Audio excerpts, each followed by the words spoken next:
Finally, let's take a look at trends in the market for ESG investing today. So we saw a few reports come out of Temasek's Ecosperity Week back in June. So one report says there's $7 trillion worth of benefits on the table if private sectors invest in climate resilience by 2030. But at this moment, only 7% of investments are channeled into adaptation and resilience. So another report says green investments in Southeast Asia dipped 7% year on year in 2022, extending a downward trend from previous years. And this was by Bain & Company, Temasek, Gen Zero, and Amazon Web Services. So maybe for Nick, with your focus on infrastructure, what are some red flags on the horizon that you see as countries and companies look to decarbonize? What are some stranded assets in waiting or assets or areas that are currently underfunded or underinvested? Part of the slowdown in green investment could be linked to what we've been talking about, greater transparency and focusing on greenwashing. There's been a lot of energy and excitement on new products that have not necessarily moved the dial, and so I think that's an area that we're seeing a lot more focus in now. If you look at the sustainable finance green loans and sustainable linked loans products, year on year there is new standardizations coming out, pushing the market so that people can have confidence in what we're seeing there. As we look at what's happening around us, the adoption of renewable energy in lieu of coal in particular is a clear opportunity in a space where a lot of companies are investing, and there are great opportunities supporting Singapore's ambition. Singapore is on the hunt for green molecules and green electrons, and the Energy Markets Authority is currently procuring the import of renewable power into Singapore, and so that's also creating significant opportunity. Today, over 96% of the energy mix in Singapore is gas, and so the adoption of new molecules. So initially everyone thought that we would see gas networks fall away, but perhaps they'll be upgraded to be used for different molecules, namely hydrogen or green ammonia. So the transition does bring with it opportunities for investment into these sectors. I just want to zoom in into one area here. So Singapore has outlined a new criteria for data centers to be more sustainable. This was drawn up by the Infocom Media Development Authority, IMDA, as well as Economic Development Board, EDB. So these rules on data centers range from renewable energy use to efficient cooling methods. For Nick, what are some of your thoughts on these solutions that are being proposed right now? Well, this is why EMA, in part, has recently come out with a tender for the import of green power into Singapore. There are a number of bidders exploring that market, and they are all chasing the major consumers of power in the country, which includes obviously the data centers. And so that is the government nudging a solution that will still support the development of data centers and other energy-intensive industries. There's great plans for semiconductors, for example, and manufacturing in Singapore, but that has to be underpinned by a sustainable energy source, and that's what we're seeing happening right before our eyes at the moment. So I'm going to bring up a report from June by PwC Singapore and the Centre for Governance and Sustainability, CGS, at the NUS Business School. So this report said APEC's largest listcos are increasingly issuing climate-related disclosures, but they're still lacking with regards to science-based targets and Scope 3 measurement, and also the sustainability upskilling of their leaders. So Michael is on the advisory board of the CGS. So we also have Ping representing PwC Singapore. So what are your thoughts on this report on APEC's largest listcos and the three areas that I just mentioned? The topics that I think we're talking about, Scope 3 measurement, setting of science-based targets, are indeed more advanced topics in sustainability reporting for a lot of our companies right now. And if I can draw another analogy, it's akin to, I think, learning how to ride a bike, right? You start with putting on learner's wheels, and I guess you take them off when you're more stable, maybe still a bit wobbly, but still not exactly certain on your ways. And then you, I guess, get better and eventually maybe even compete in international competitions like the Tour de France, right? I think similarly, our listcos are on this journey. We started with sustainability reporting, then we introduced climate reporting, and we're looking at more global standardized frameworks that they should report against. But I think basics or fundamentals has not changed. How do you measure your carbon emissions? What are the types of targets that you should set? I think setting science-based targets that are ambitious enough will be one way to ensure that the company is able to ride into the future in the face of any policy or regulatory changes that might come their way. On Scope 3 measurement, we understand that it's something that might be more difficult for some companies because it entails actually a company looking through its value chain in its production or I guess service process, right?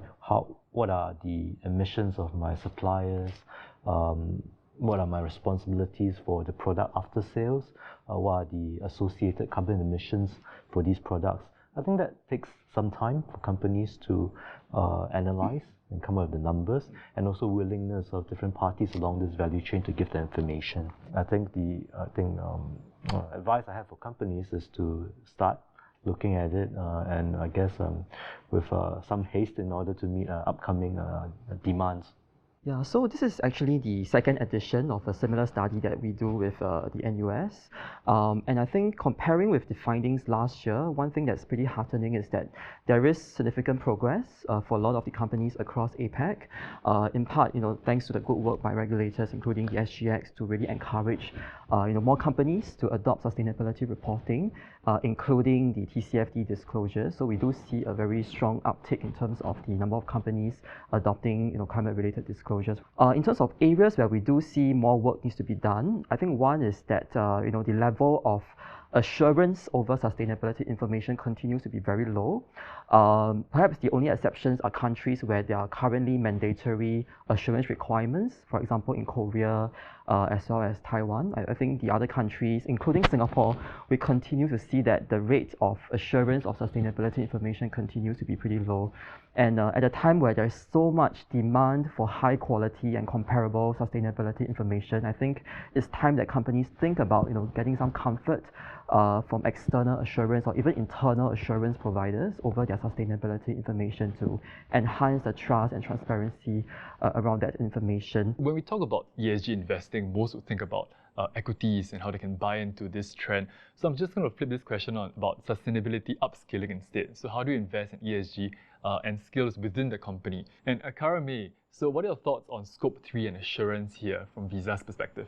So I think Scope 3 is probably the most challenging to get accurate data. And as Nick mentioned earlier, it's quite a complicated path to net zero. It's not a clear path.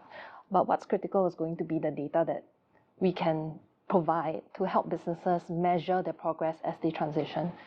So for Scope 3, being part of the value chain would be what you're buying from your suppliers. Who are your suppliers? And that's where having a framework to measure the purchases that businesses make, even the consumer makes, would come in handy.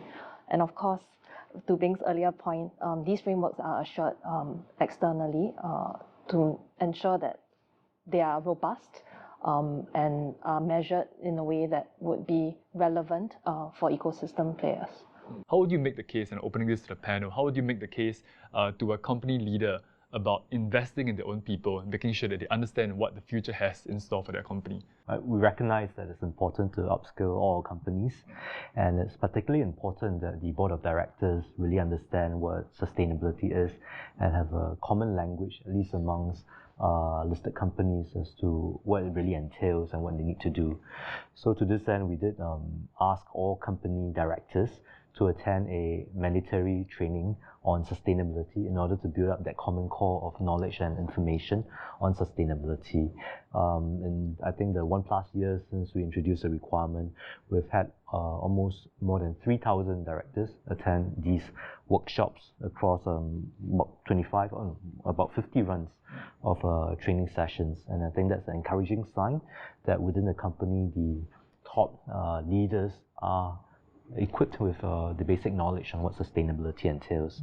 At the same time, we also want to make sure that the preparers of the report, the people actually writing the report, doing the data collection, the calculation, these people know what to do. So we've also rolled out workshops for these preparers of reports. And I think we've run about 14 workshops and have closed more than 300 participants join these workshops in order to get a hands-on understanding of how to prepare a climate disclosure. For, I think, even more specialized areas like carbon accounting, Scope 3 emissions, we've also run, I think, specialized workshops on this. Most recently, I think in July this year, we ran about 4 sessions and have more than 100 participants from our listed companies attend. So I think training is something, and capacity building is something that from the exchange's perspective, we're making a big push for to upskill everyone in the ecosystem. Yeah, I mean, just add that, ESG upskilling should not be just about the board or senior management or people in sustainability roles within the organization. I strongly believe that, sustainability means something for everybody in the organization.